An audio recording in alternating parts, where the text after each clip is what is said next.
Part 1. The letter arrived in autumn. I hadn't seen her handwriting in over 11 years. The envelope came without a return address, the ink slightly smudged, the way it used to when she was in a hurry but still wanted it to feel personal. It was postmarked 2 weeks ago. Somehow it found me even after I'd left the city, the job, the noise, and the version of myself I used to be. I didn't open it right away. Just sat with it in my lap on the porch, the breeze sharp with the first breath of October. The trees were beginning to burn red along the ridgeline. My coffee had gone cold. The dogs in the distance had stopped barking. Just silence. And her name sealed in paper. Mara. My sister. I opened the letter. Michael, if this reaches you, I need you to come home. There's something I can't explain in writing. It's about Dad. Please don't ignore this. I wouldn't have written if it wasn't serious. Come soon. Before he forgets who we are. M. I read it again. Then again. Home. That word hadn't meant much to me in over a decade. Not since I packed a single suitcase and walked out of that house without telling anyone the real reason why. Not since Mara stopped replying to my calls and our father started treating me like a shadow in the hallway. It had always been a quiet sort of damage between us, the kind you don't speak about but carry like a bruise beneath your coat. I folded the letter and went inside.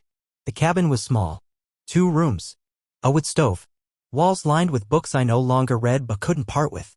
I stood in front of the mirror and didn't recognize the man looking back. More gray in the beard than I remembered. Eyes sunken like sleep hadn't meant rest in years. I packed a bag. Light. Just the essentials. And I drove. The road back to the valley hadn't changed. The trees leaned in as they always had and the miles passed with a kind of haunted familiarity. Every turn felt like a memory I didn't want but couldn't stop remembering.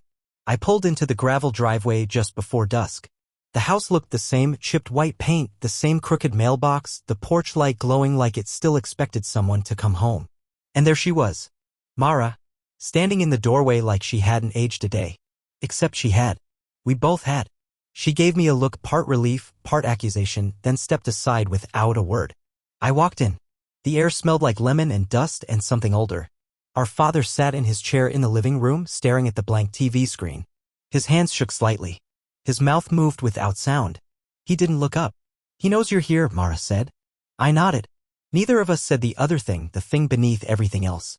Why did you leave the way you did? Why didn't you stop me? I dropped my bag by the stairs. Turned to her. I got your letter. I figured. She leaned against the wall, arms crossed. Same gray sweater she always wore when she was anxious. Same tired way of avoiding eye contact. You said it's about him. It is. What's wrong? She hesitated. Then she looked at me, really looked at me, and I felt something shift. He's been saying things, she said quietly. What kind of things? Names. Dates. Stories I've never heard. About Mom. About you. About me. But the way he says them, she swallowed. He says them like they're confessions. I stared at her. He's sick, Mara. I know that, she said. But what if what he's saying is true? I sat down slowly on the stairs. The house creaked the way it always had. What did he say about me? Her eyes didn't waver. He said you had a son. The words hit harder than I expected. Because there was only one other person who could have told her that. And she had promised never to speak of it. Part 2. The promise we buried. I hadn't heard anyone say those words aloud in nearly 15 years. You had a son. It echoed inside my chest like a name shouted into an abandoned church. Mara stood still, arms crossed, waiting for me to confirm or deny what she already knew. But I didn't say anything. Because how do you explain something you've spent your whole life trying not to remember? I didn't believe him at first, she said. I thought maybe he was confusing dreams with memories. But he's consistent. Every day, same story. Same name. I looked up. What name? She hesitated. Then. Sam. I exhaled. Quiet. Hollow. That name. A life I'd lost. A name I hadn't dared say out loud in over a decade. Sam would be 14 now. Maybe taller than me. Maybe he still had the same crooked smile that used to melt whatever cold I carried inside. He was born in a spring that came too early and left too fast. His mother, Claire, was someone I loved in the kind of way that ruins you for every other love that comes after. But we were young, messed up, and I was already slipping away from the version of myself I pretended to be. She gave me a choice. Stay, be a father, or leave and disappear the way I always said I would. I didn't make the right one. Claire made me promise never to tell anyone, I said finally, my voice quieter than I meant it to be. We thought it was safer that way.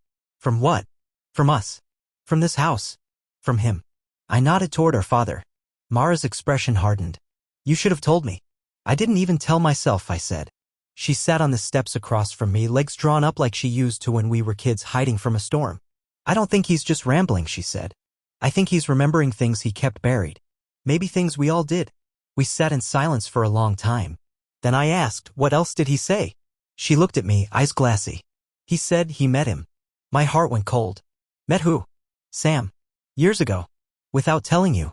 I stared at her. My hands started to shake. He said he followed Claire to some town outside of Ridgeview. Saw a boy playing in a park. Knew it was him. I stood up too fast. The wall swayed slightly. Why would he do that? I asked, even though the answer lived somewhere I didn't want to touch. Mara's voice was barely above a whisper. Because he said it wasn't your son. I stared at her. What are you talking about? She stood now too, step by step. Dad said he's not yours. He's lying. Maybe. But what if he isn't? I turned away. Pacing now. Breathing sharp. I was there. I was with her. That was our life. Ours. Were you sure? She asked gently. Did you ever ask? The truth hit harder than her tone. No. I didn't. Because some things you believe by need, not proof. That night, I couldn't sleep. I sat in the chair across from my father, watching the flicker in his eyelids as he dozed in and out of some place I couldn't follow. Then, without opening his eyes, he said, I saw him again, last year. My breath caught. He smiled slightly. And he looked just like me. Part 3. A face I thought I'd never see. He said it like a memory polished over time, like a secret he was finally proud of. He looked just like me. I leaned forward, unsure if he was awake or drifting in that liminal space he spent most of his days in now. What do you mean you saw him again?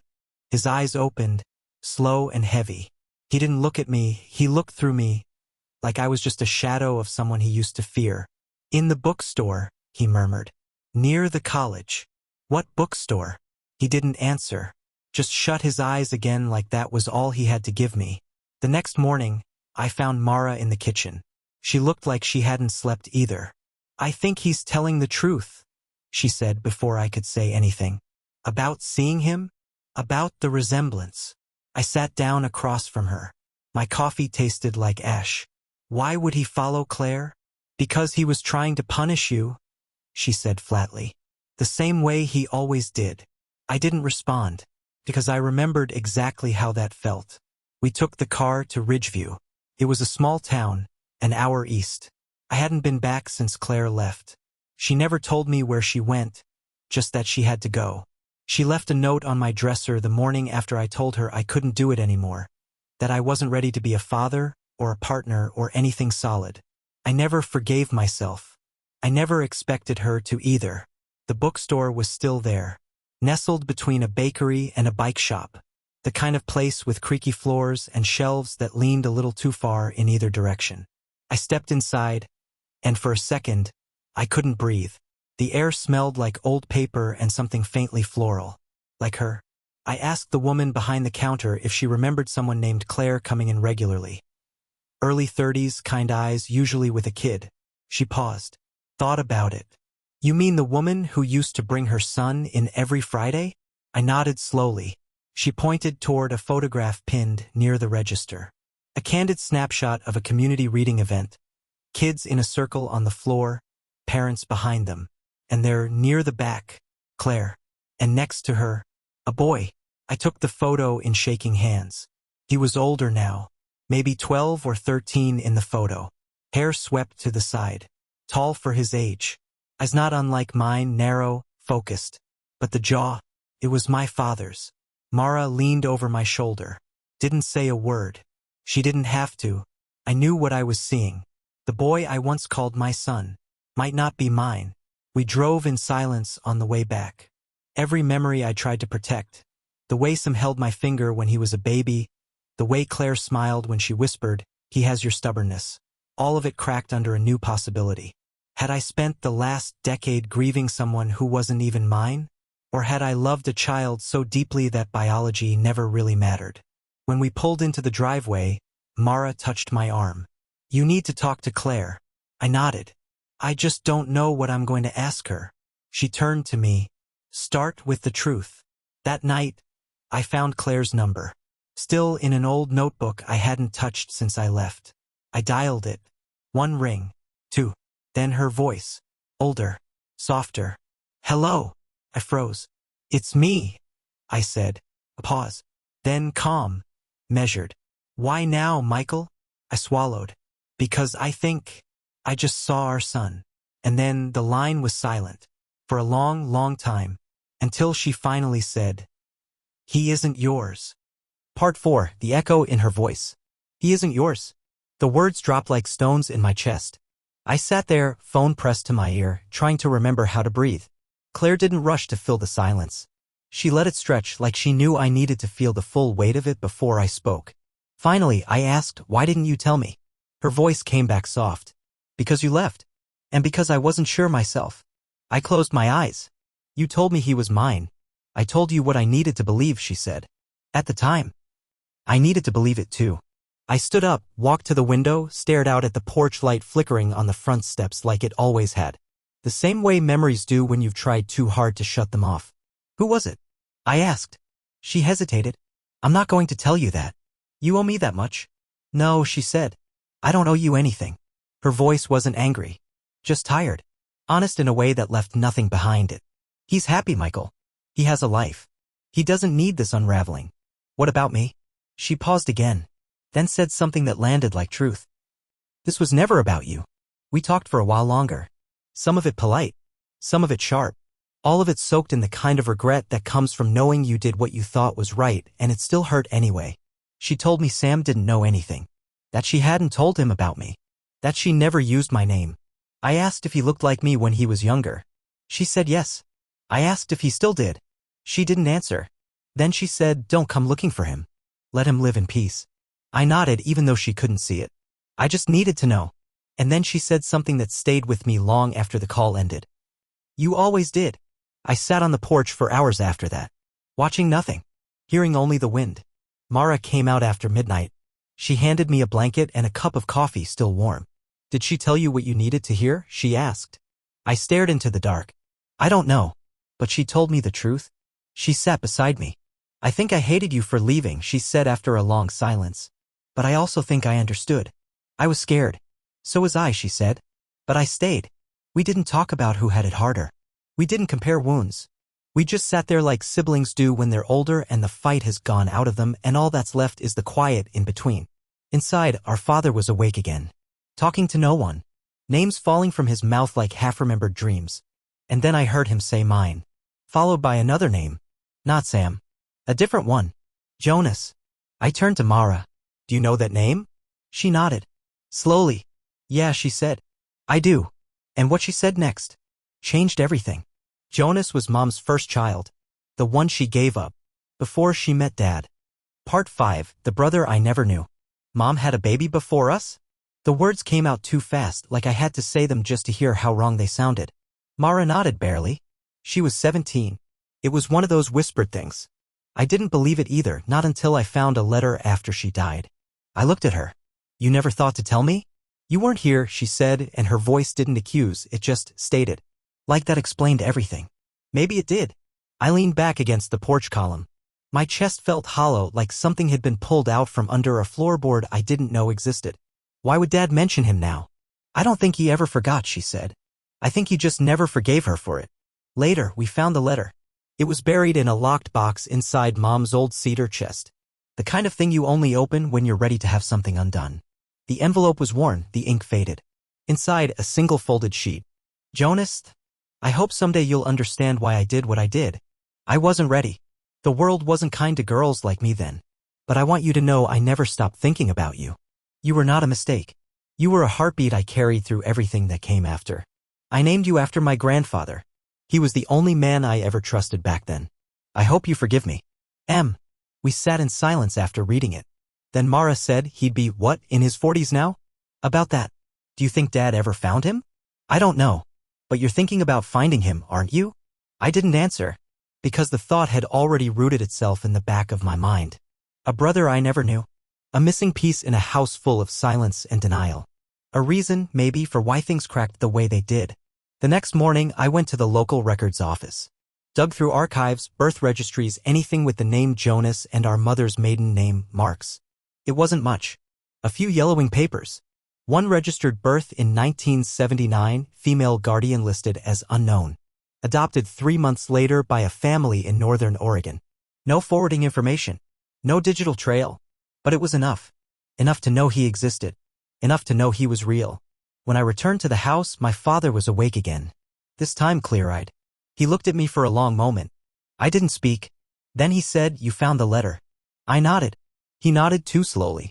Like he'd been waiting years for that secret to resurface. "I wanted to keep him," he said. "But it wasn't my choice. None of it ever was." I sat beside him. "You knew him." He stared at the wall as if looking back through time. "I met him once. He didn't know who I was. I just wanted to see his face. I wanted to see if he looked like her." "And did he?" He nodded. "All the good parts." That night I thought of Sam again. Of Claire. Of secrets we carry thinking they'll die quietly. But they never do. They wait. Patiently. Until someone is ready to listen. Mara found me on the porch again, wrapped in a blanket, watching the stars fade in and out behind cloud cover. "You okay?" she asked. I shook my head. She sat down anyway. "Do you think Mom ever tried to find him?" I asked. "I don't know," she said. "But maybe she hoped someone would." And suddenly I knew what I had to do. I didn't know why. Maybe it wasn't just about him. Maybe it was about me. And maybe it was about learning how to be someone who stays, finally for once. "I think I'm going to look for him," I said. Mara didn't argue. She just put her hand on mine. And said, "Then don't come back empty." Part 6, the map we never knew we needed. I left the next morning with a single duffel bag and no real plan. Just a name, Jonas. And a town, Ashbend, Oregon. The place where the adoption records led. A small mark on the map with no real landmarks except for an old mill and a river that curled through like a vein that time forgot. I didn't tell Mara exactly when I'd be back. She understood. Some journeys don't come with return dates. Ashbend was quiet in the way that unnerved me. People nodded but didn't smile. Stores closed early. Church bells still rang on the hour, though nobody seemed to go inside. I asked around. Discreetly. There were 3 men in the area named Jonas between the ages of 40 and 50. One was a mechanic. One ran the liquor store. The third taught wood shop at the high school. The first 2 weren't him. The third one never answered his door the first time I knocked. I waited across the street in my car. Old habits. Watching for signs. Listening to my gut. Around sunset, the lights came on in the house. The porch light flicked once, then twice, probably faulty wiring. Then the man stepped outside. Tall. Broad-shouldered. Moved like someone who knew how to stay out of other people's way. And when he turned slightly toward the light, I saw it. The same eyes. Not mine. Not Dad's. Hers. I stepped out of the car before I could talk myself out of it. "Jonas?" I called. He paused on the porch, turned slowly. "Yeah?" I crossed the street. "Slow. Careful. My name's Michael. I think we might be connected." He didn't answer at first. Just narrowed his eyes slightly like a reflex against a memory he wasn't sure he wanted to test. "Connected how?" I took a breath. Our mother's name was Lily Marks. Something flickered in his expression. "That name sounds familiar." "She gave birth to you in 1979, I said quietly. "I think I'm your half-brother." Silence. Not hostile. Not cold. Just stunned. Then gently, "Come inside." His house was sparse. Clean but lived in. A kettle on the stove, 2 chipped mugs in the sink. Books on the shelf, most of them nonfiction. A photo on the mantel of an older couple, probably the adoptive parents. We sat on opposite chairs. The space between us was filled with years we hadn't lived together. "I never knew anything for sure," he said finally. "They told me she was young. That she wanted me to have a better life." "She did," I said. "Even if it broke her." He nodded slowly. "Why now?" "Because our father is dying," I said. "And he remembered you." Jonas blinked. "Our father?" "Yeah." He didn't say anything for a long time. Then, so there was a family. There still is. We talked for hours. About everything and nothing. He had a son. A divorce 3 years ago. Taught shop because he liked building things with his hands and being around kids who didn't fit into boxes. He had Mom's quiet. And something else, an ease that came from not being raised in that old white house full of sharp edges and colder silences. When I left that night, he stood on the porch and said, "Thank you for finding me." I turned back, and I meant it when I said, "You were never lost." Back home, Mara greeted me on the porch with tired eyes and 2 mugs of coffee. "You found him." I nodded. She exhaled and handed me the cup. "He wants to meet you," I said.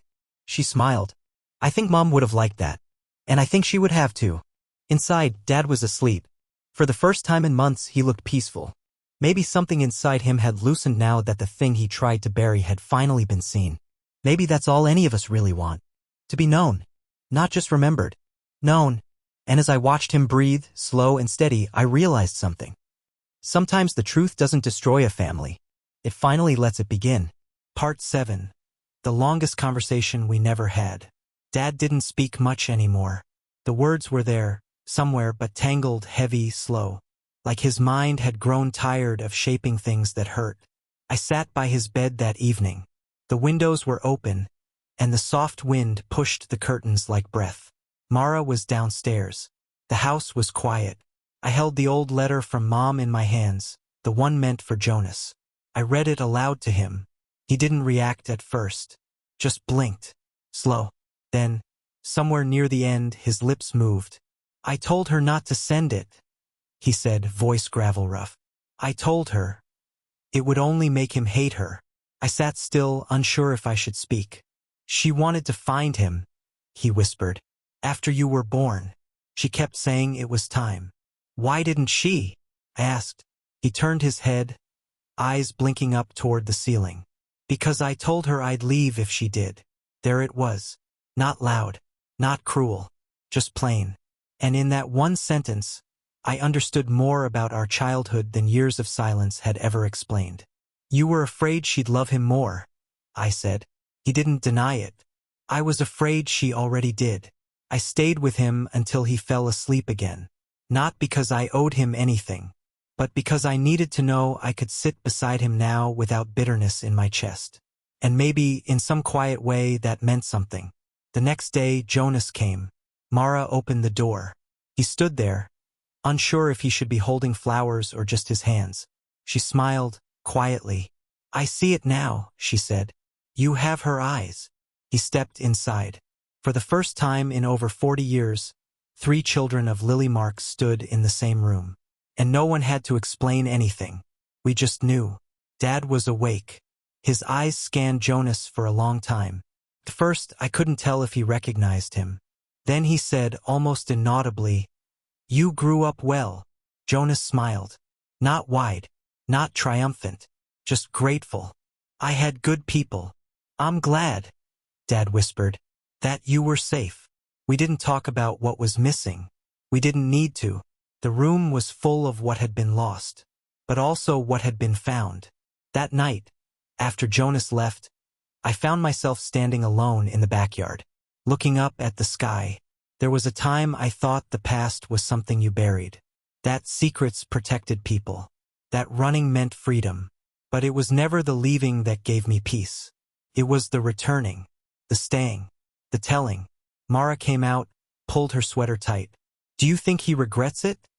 she asked. "Yeah," I said. "I think he's regretted it for a long time." She looked up at the stars. "Then maybe that's enough." And I knew what she meant, because forgiveness isn't always loud. It's not a declaration.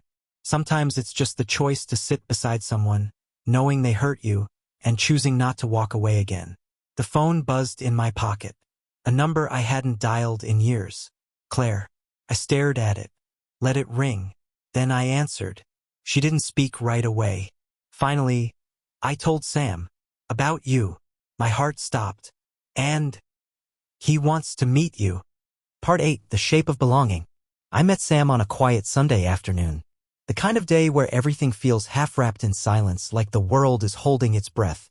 Claire had suggested a park in Ridgeview. Neutral ground. Familiar.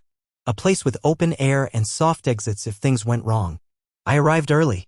The leaves had started to turn orange, gold, and that deep crimson that reminded me of fall days I used to spend lying to myself.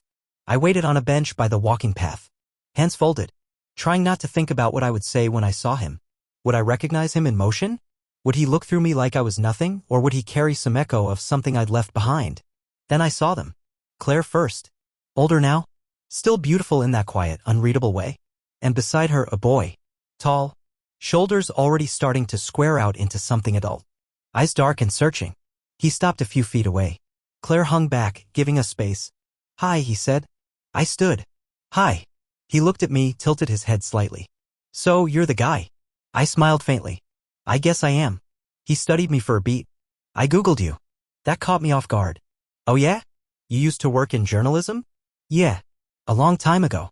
Why'd you stop? I looked out across the grass. Because I wasn't telling the stories that mattered. He nodded like that made sense. Claire told me you didn't know if I was yours. I tensed. She told me you left anyway. I did, I said. He kicked a leaf with his shoe. So why come back? I looked him in the eyes. Because I realized being right or wrong didn't matter as much as showing up. We walked for a while. Not saying much. Just adjusting to the shape of the moment. He told me about school.